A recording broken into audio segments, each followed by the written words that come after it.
आपका नाम और इस्लामाबाद में कहाँ पे रहते हैं? मेरा नाम ताहिर है। मैं इस्लामाबाद में G7 में रहता ताहिर साहब, क्या कहेंगे वज़ीर-ए-आज़म इमरान खान के खिताब के हवाले से? जो उसने खिताब किया, जो उसने कौम के सामने रखा, जो उसने बातें की, तो आपने भी सुना होगा। क्या कहेंगे उसके खिताब के हवाले से? हूँ। तो उसके खिताब के हवाले से यही है कि जो उसने बातें की है बिल्कुल ठीक ही। और बात ये है कि कायद आज़म और भुट्टो के बाद ये पहला लीडर पैदा हुआ है जो इस कौम को सीधे रास्ते पे लेके जा रहा है। बस यही। वज़ीर-ए-आज़म इमरान खान साहब ने अपने खिताब में ग़ुलामी की भी बात की कि हम किसी की ग़ुलामी बर्दाश्त नहीं कर सकते, और जिसके साथ भी हो, चाहे वो अमेरिका हो, चाहे वो रशिया हो, चाहे वो चाइना हो या बरतानिया, तो हम अच्छे ताल्लुकात रखना चाहते हैं। ग़ुलामी की बात के हवाले से क्या कहेंगे? गुलामी की बात यही है कि ये जैसे ये हमारे पीछे लीडर गुजरे हैं, उनका काम यही था जो अमेरिका कहता था उसकी बात वो मान के बस, चाहे वो आवाम के फेवर में नहीं भी है।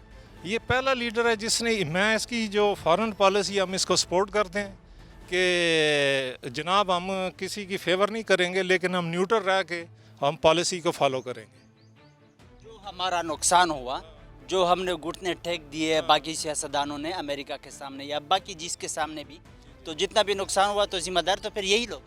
तो ज़ाहिर बात है यही लोग हैं, ये लोग हैं, इनके आबाओ अजदाद जो 70 साल से इस मुल्क पे हुक्मरान रहे हैं, इन्होंने बेड़ा गर्क किया है इस मुल्क का, इन्होंने इस मुल्क को तबाह किया है इस मुल्क को। अगर ये आप देख लेंगे नवाज शरीफ के आने से पहले ये मुल्क बिल्कुल स्मूथ चल रहा था। इन्होंने आके इधर करप्शन का रवाज दिया है, इधर लूट मार का रवाज दिया है, इधर ये जो मिलावट वाला मसला है ये सारा इन लोगों की फेवर है, इन लोगों की MP हैं जो ये लोग काम कर रहे हैं। इसने इमरान खान ने आके एक राइट पाथ पे इनको लेके जाने की कोशिश की है, इन्हें तकलीफ वो हो रही है। तो मौजूदा सूरत हाल में अपोजिशन लीडर शहबाज शरीफ, मौलाना फजल रहमान और साबिक सदर आसिफ अली जरदारी के लिए आपका पैगाम क्या है? उसको यही है कि जनाब आप इमरान खान को सपोर्ट करो अगर आप इस मुल्क और कौम के साथ मुखलस हो। आपका नाम और इस्लामाबाद में कहाँ पे रहते हैं? इस्लामाबाद में मैं G7 में रहता हूँ और मेरा नाम असद सलीम भट्ट है। मेरा नाम नय्यज़ बुखारी है और मैं न्यू एयरपोर्ट के साथ, बल्कि ओल्ड एयरपोर्ट के साथ रहता हूँ। सवाल दोनों से ही इकट्ठा ही कर लेता हूँ। और क्या कहेंगे वज़ीर-ए-आज़म इमरान खान के खिताब के हवाले से? वज़ीर-ए-आज़म इमरान खान साहब ने जो खिताब किया, जो कुछ उसने कौम के सामने रखा, जो उसने बातें की, आपने भी देखा होगा, तो क्या कहेंगे आप? सर मैं तो ये कहूँगा कि Imran Khan as a leader एक अच्छा इंसान है, उसकी दयानतदारी पे कोई शक नहीं है, और उसका जो जोश, जो वलवला है हमारे लोगों के लिए, वो बहुत अच्छा है। लेकिन ये जो दीन का इस्तेमाल है, खान साहब का मैं वोटर भी रहा हूँ, सपोर्टर भी रहा हूँ, अभी भी सपोर्ट कर रहा हूँ, लेकिन ये जो दीन का एलिमेंट है, मैं उनको इस तवज्जुह से मैसेज भी देना चाहूँगा कि दीन को आप साइड पे कर दें।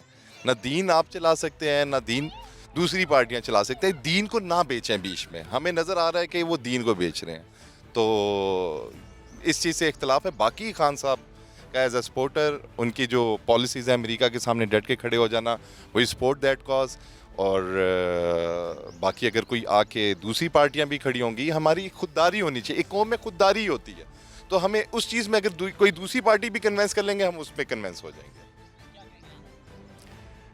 देखिए, इमरान खान ने कम अज़ कम जो पाकिस्तान का पढ़ा लिखा तबका है और ख़ास तौर पे जो नौजवान हैं, उनको एक थर्ड ऑप्शन दी है। मेरे जैसे लोग जो बचपन से जवानी में आए, तो हमने उन्हीं चेहरों को और उन्हीं पार्टीज़ को देखा है जो आज भी मौजूद हैं, और बदकिस्मती से उन पार्टीज़ में कोई नई लीडरशिप नहीं देखी। कुछ पैगामात जो नई जनरेशन को गए, ख़ास तौर पे कि मैं कितना भी काबिल हूँ, मैं कितना भी काबिल हूँ। कारपोरेट सेक्टर में ऐसा देखा है कि मलकियत चेंज नहीं हो सकती। सियासी पार्टियों में मलकियत का जो कॉन्सेप्ट था वो चैलेंज हुआ है खान साहब के आने से। मुझे ऐसे लगता है कि हमारी जो पुरानी जमहूरी पार्टियां हैं, उनमें इस कॉन्सेप्ट को ऑब्जॉर्व करने की सलाहियत नहीं थी कि खान साहब ने जिस टारगेट ऑडियंस को लेके चले हैं। 90s में अगर आप देखें वो बच्चे थे, अब वो 18 साल के बाद वोटर बन चुके हैं।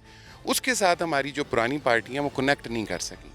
हम कहते हैं बयानियाँ, जो खान साहब ने बयानियाँ बनाया है, बहुत से लोग उससे इख्तलाफ कर रहे हैं, लेकिन क्या वो बयानियाँ बिक रहा है अवाम में कि नहीं? दिसंबर में खान साहब उन जगहों में KPK में इलेक्शन हारे जहाँ से इनका वोट बैंक बहुत स्ट्रॉन्ग था, اور مارچ میں ان جگہوں سے الیکشن جیت گئے جہاں پر پی ٹی آئی کا ووٹ بینک کمزور تھا. ہم جتنی بھی انٹلیکچوئل گفتگو کر لیں, ووٹر ان کے اس بیانیے کو سپورٹ کر رہا ہے. اور خان صاحب کے آنے سے مجھے لگتا ہے کہ ایک تھرڈ آپشن جو ووٹنگ میں موجود تھی, مجھے کچھ بھی ہو جائے میرے شہری علاقے میں اگر میں دیکھوں تو میرے پاس 2 ہی آپشنز آتی تھیں, یا پھر 2 چھوٹی پارٹیاں تھیں جنہوں نے الٹیمیٹلی کسی کا لائی بننا ہوتا تھا, یا میں جو پیپل پارٹی کی طرف جانا ہوتا تھا, یا مجھے دوسری پارٹی کی جو آپشن تھی وہ مسلم لیگ نون کی صورت میں سامنے آئی. اب نوجوان یہ بھی دیکھتا ہے کہ جو بیانیاں چینج ہوتا ہے, آج ہم ووٹ کو عزت دے رہے تھے, سول سپریمیسی کی بات کر رہے تھے, اور اچانک ہم چینج ہو کے خاموش ہو گئے. ہم اپنے اداروں کے اوپر نام لے لے کے باتیں کر رہے تھے, آج ہم چپ ہو گئے. نئی جنریشن کو سمجھے بغیر, جو بہت بڑی 60% آف پاکستانی پاپولیشن جو ہے, وہ آپ دیکھیں کہ ہمارے 30 سے نیچے نوجوان ہیں اور وہ ووٹر ہیں. اگر آپ ان کو نکال دیں گے, جو میرے جیسے بزرگ لوگ ہیں وہ تو پرانی پارٹیوں کے ساتھ جاتے تھے. میں سمجھتا ہوں خان صاحب کا جو بیانیہ بنا ہے اس پہ ہمیں دیکھنے کی, سوچنے کی ضرورت ہے. اس کو یکلخت ہم یہ نہیں کہہ سکتے جیسے دین کی بات ہوئی ہے. تو میرے خیال میں دین ہمیں زندگی گزارنے کے بنیادی جو ہمارا فلسفہ ہے وہ ہمیں دیتا ہے. اگر ہم یہ کہیں کہ نبی کا نام لینا یہ دین ہے تو اس کا ذکر نہ سیاست میں کیا جائے, تو ہمارے فنڈامنٹلز میں آئین کے. اگر ہم خدا کا ذکر نہیں کرتے تو فنڈامنٹلز ہیں ہمارے آئین کے, تو ہم ان کو نکال نہیں سکتے. یہ کہہ دینا کہ دین تو بالکل اس میں نہیں آئے, وہ خان صاحب کا پورا لائف سٹائل ہے. جو لوگ ان کو ناپسند کرتے ہیں, ٹھیک ہے, ان کی چوائس ہے کہ وہ ووٹ نہ دیں. الٹیمیٹلی فیصلہ ووٹ پہ ہونا ہوتا ہے. وزیراعظم عمران خان صاحب نے اپنے خطاب میں غلامی کی بات کی اور پھر تعلقات کی بات کی کہ ہمارا جس کے ساتھ بھی ہو اچھا تعلقات رکھنا چاہیے, چاہے وہ رشیا ہو, چاہے وہ چائنا ہو, چاہے وہ امریکہ ہو, چاہے وہ برطانیہ ہو. تو غلامی کی بات کے حوالے سے کیا کہیں گے؟ دیکھیں, جو لفظ ہے نا غلام, وہ ہمیں تنگ کر گیا بہت سے لوگوں. لیکن آج ہمیں سمجھ آ رہی ہے کہ آزادی کا مطلب یہ نہیں ہوتا کہ ہم سب سے لڑ پڑیں. ٹھیک ہے, ہم یہ کہہ رہے ہیں کہ ہمیں عزت کے ساتھ اپنے ساتھ دوستی کی جگہ دیں, ہمارے ساتھ جسے کہتے ہیں باہمی احترام کا رشتہ قائم کریں. سب سے زیادہ نان نیٹو کنٹری جس نے اس وقت کی سپر پاور کا ساتھ دیا ہے, اگر ہم دیکھیں کبھی بھی دوسری سپر پاور نہ گرتی اگر پاکستان 80s میں یو ایس اے کے ساتھ نہ ہوتا. افغانستان میں آئے, ہمارا کوئی لینا دینا نہیں تھا. اگر آپ دیکھیں تو اس کے اندر ہمارا ایک بھی بندہ نہیں تھا. ہم نے کیا کیا, ہم نے اس وقت بھی دیکھا کہ ہماری فائنینشیل نیڈز پوری ہو سکتی ہیں, اسٹریٹجک نیڈز پوری ہو سکتی ہیں. ہم نے ان کے ساتھ جانے کا ایک جسے کہتے ہیں وعدہ کر لیا کہ ہم آپ کے غلط فیصلہ کیا. وہ فیصلہ اب ہم نے فیصلہ کیا تو اس کا ہمیں کچھ ملنا بھی چاہیے تھا نا, ہمیں اپریسیشن ہونی چاہیے تھی. جیسے دنیا کا ایک اصول ہے, دوستی میں ایک اصول ہے, صرف 80,000 جو جانیں تھی وہ چلی گئی ہے, وہ ملا ہے, باقی تو آپ لاجیکلی عمران خان صاحب کے بیانیے کو رد کیجئے. اگر لاجیکلی آپ رد نہیں کر سکتے تو پھر ہمیں اس سوچ کے پیچھے نہیں چھپنا چاہیے کہ او ہو یہ تو پتہ نہیں کیا نقصان ہو جائے گا ہمارے ساتھ. ابھی ہمارے ہمسائے ہیں ایران, وہاں تیل اور گیس وافر مقدار میں ہے اور ہم تیل اور گیس نہیں لے سکتے. انڈیا رشیا پہ پابندی لگا دی, لیکن وہ وہاں سے اس کو اجازت مل گئی کہ آپ وہاں سے تیل لے سکتے ہیں. تو ہم اس لیول پہ کیوں نہیں آ سکتے؟ تو یہ چیز طے ہے کہ بغیر سٹرگل کے دوسرے کو یہ باور کروانے کے بنا کہ بھائی ہم آپ کے ساتھ ہیں, لیکن ہم آپ کے ساتھ ہیں تو ہمیں رسپیکٹ بھی دو. ہم ایک آزاد ملک ہے, ہم 22 کروڑ کا ملک ہے, 22 کروڑ. امریکہ 33 کروڑ کا ملک ہے. رسپیکٹ ضروری بھی ہے, جو رسپیکٹ دے گا رسپیکٹ دیں گے. ہم رسپیکٹ مانگ رہے ہیں. جو خان صاحب کا بیانیہ ہے, ہم ان سے کیا مانگ رہے ہیں؟ ہم سے بزنس کیجئے جس سے ہم پیسہ کما سکیں. ہماری 22 کروڑ جو آبادی ہے اس کو ہم نے فیڈ بھی کرنا ہے. ٹھیک ہے, بھوکے نہیں رکھنا. کہ آج چائنا جو ہے اس نے فیڈ نہیں کیا 1.5 ارب آبادی کو. انڈیا جو ہاتھ پاؤں مار رہا ہے وہ اپنی آبادی کو فیڈ کرنے کے لیے کر رہا ہے. تو خان صاحب کے بیانیے کو سیاسی طور رنگ دے دینا کہ ہم غلامی کا پتہ نہیں کیا کانسیپٹ ڈیفائن کیا جا رہا ہے, یہ پولیٹیکل جنگ ہے. اور جو نوجوان نسل ہے وہ اس کو بڑے واضح طور پہ دیکھتی ہے کہ یہ نعرے سنے ہیں ہم نے بڑے سیاسی قائدین ہیں, انہوں نے تو یہ بھی کہا, باقاعدہ پریس کانفرنس کی, خاص کر مسلم لیگ نون کی طرف سے, کہ ہم غرق ہو جائیں گے, برباد ہو جائیں گے, گھٹنے ٹھیک ہو جائیں گے. تو کیا کہیں؟ اس میں میرے خیال میں لفظ کا صرف تھوڑا سا میں چینج کروں گا.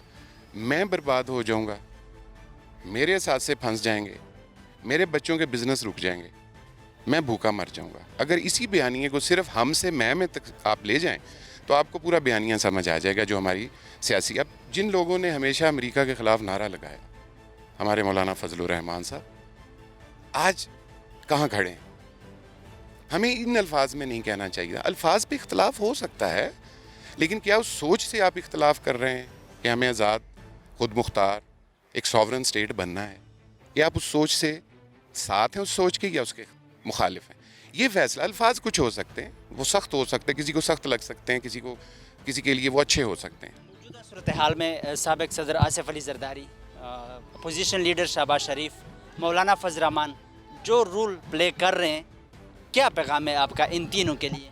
देखिए, आज तक मैंने नहीं देखा कि कोई भी सियासी जमात ये कहे कि मैं जो है ज़ाती मफाद के लिए काम नहीं कर रही, मैं तो आइन और जमहूरियत की सरबुलंदी के लिए काम कर रहा हूँ। और उसको, उस बयानिए को आगे फैलाने वाले जो हमारे हैं, इसमें मीडिया का बहुत बड़ा रोल होता है कि वो उस बयानिए को पब्लिक तक पहुँचाता है। ये हम सुनते सुनते बूढ़े हो गए हैं इस बयानिए को। इस बयानिए से अगर तो कोई फ़ायदा हुआ है कौमी सतह पर, जरदारी साहब और पीपल्स पार्टी, पिछले 30-40 साल की हमने जंग देखी है पंजाब में, बहुत से घर उजड़ गए सियासी वर्कर्स आपस में लड़ के।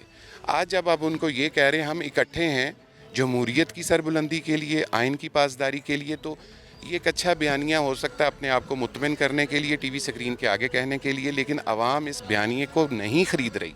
उसका नतीजा है कि पंजाब से पीपल्स पार्टी जो किसी दौर में बहुत बड़ी पार्टी होती थी, वो ख़त्म हो गई। अब अगर हम ये कहें कि पीपल्स पार्टी, इसका नाम पीपल्स पार्टी सिंध रखा जा सकता है, इसका नाम जरदारी लीग रखा जा सकता है। जो भुट्टो के नज़रियात थे वो तो खड़े होने पे थे। भुट्टो क्यों ज़िंदा है आज भी?